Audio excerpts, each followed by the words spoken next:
পদার বিন্দু দেবে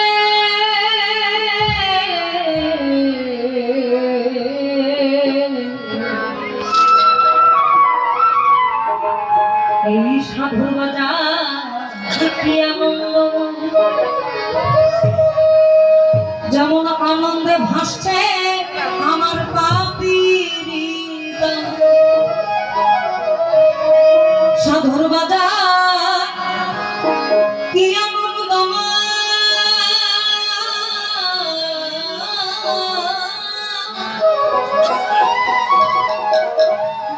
যেমন আনন্দে ভাসছে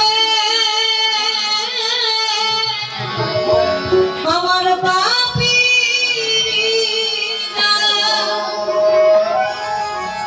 সাধুদার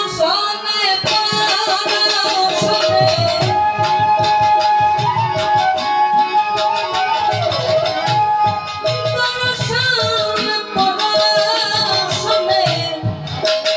আমার মনের ময়লা ধুয়ে যাবে, এই মনের ময়লা ধুয়ে যাবে আর কি সাধু করো আমার সাধু করো এই হবে সাধু করো সম্ভবে আমার সাধু করো সম্ভবে।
কারণ হয় তুমি আমারে পাপ করো আর না হলে তোমার মধ্যে যা আছে আমার দাও, না হলে দেখেন লালন সাহেব বলেছেন, আমি বসে আছি আশার সিংহের পুলকের সাথে, কবে সাধুর চরণ ধরে মন লাগবে। এখন চরণ ধরে বলতে তো পায়ের ধোলাতে পারবো না, এটা আচরণ তো আমার গায়ে পড়বে। কারণ আমি যদি উগ্র মেজাজেই থাকি তাহলে